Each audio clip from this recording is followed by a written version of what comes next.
متی یہ بتائیے گا آپ کہ تھینک یو فار جوائننگ اس، ایک تو یہ بتائیں کہ یہ ایڈ ہاک ججز کے حوالے سے اس پہ کوئی حتمی بات تو نہیں ہے؟ جیسے یہ کہہ رہے ہیں شوکت، یہ قانون میں تو کہیں نہیں لکھا کہ یہ نہیں بیٹھ سکتے ریویو پہ، تو ریویو ایک آنا ہے اس کا ججمنٹ کا، اور دوسرا جو فائل کی ہیں انہوں نے جو پارلیمنٹیرینز جن کو ڈی سیٹ کیا بیسکلی، یا ڈی سیٹ ہو جائیں گے جو کورٹ کی ڈیسیجن ہے اس حوالے سے، انہوں نے بھی پٹیشن دائر کیا. تو do you see these two ججز ایڈ ہاک کہ اس طرح اس بینچ کا حصہ بنیں گے؟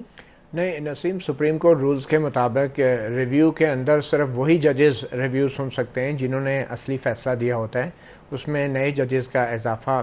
صرف اس صورت میں کیا جاتا ہے کہ جب موجودہ ججز جو ہیں، مثال کے طور پہ جو 13 ججز ہیں ان میں سے کوئی ریٹائر ہو جائے، یا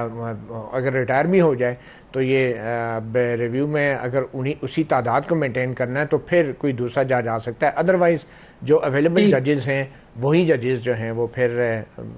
ریویو سنتے ہیں. نئے ججز جو ہیں اس میں عام طور پہ اس میں شامل نہیں کیے جاتے، کیونکہ ریویو کا اسکوپ بڑا محدود ہوتا ہے، اور ریویو میں نظر ثانی، اور نظر انہی ججوں کی ثانی ہوگی کہ جو ججز نے اصل میں فیصلہ دیا ہوتا ہے. پہلی بات تو یہ ہے. دوسری بات یہ ہے کہ جو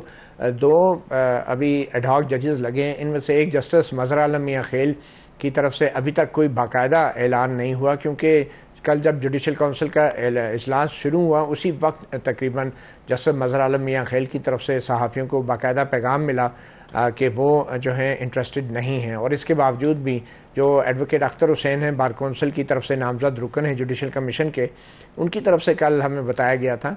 کہ جو 6 ججز ہیں 9 میں سے، ان 6 کے 6 ججوں نے کہا ہے کہ جو جسٹس مظہر عالم میاں خیل کی جو تعیناتی ہوگی وہ مشروط ہوگی کہ وہ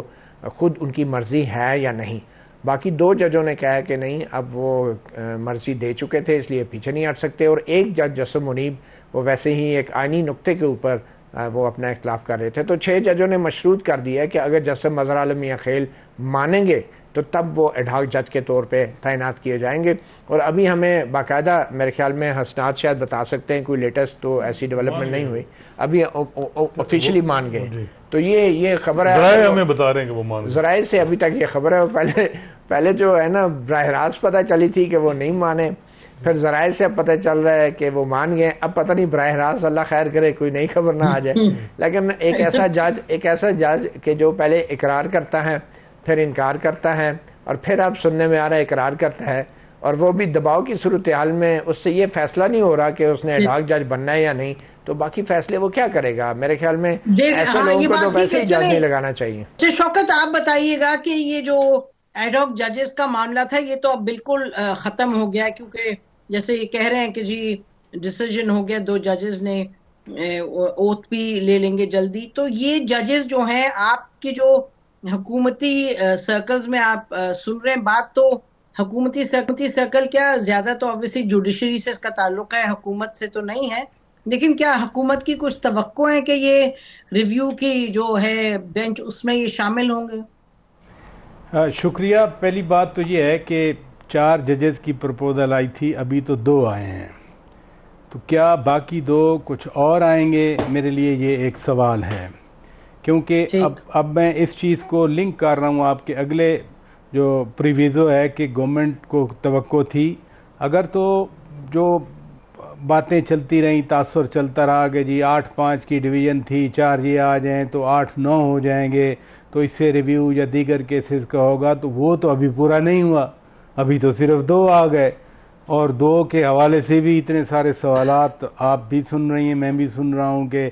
پینشن ملے گی، تنخواہ ہوگی نہیں ہوگی، پروسیجرل چیزیں ہیں. اصل بات یہ ہے کہ آئین میں بڑا کیٹیگوریکل لکھا ہوا ہے. آئین میں یہ نہیں لکھا ہوا کہ جج کون سا جج جو ہے وہ کرمنل سنے گا، کون سا جج ڈرافٹنگ کرے گا بیٹھ کے. یہ ججز کا اپنی ڈویژن ہوتی ہے.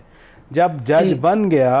اور آئینی طریقے سے آئین کے مطابق بن گیا، آئین کے اس کا آرٹیکل کے تحت بن گیا، تو میرا خیال ہے پھر فار آل دا پرپزز ہی از اے جج ٹل دا ٹینیور از دیئر. دوسری بات ریویو والی،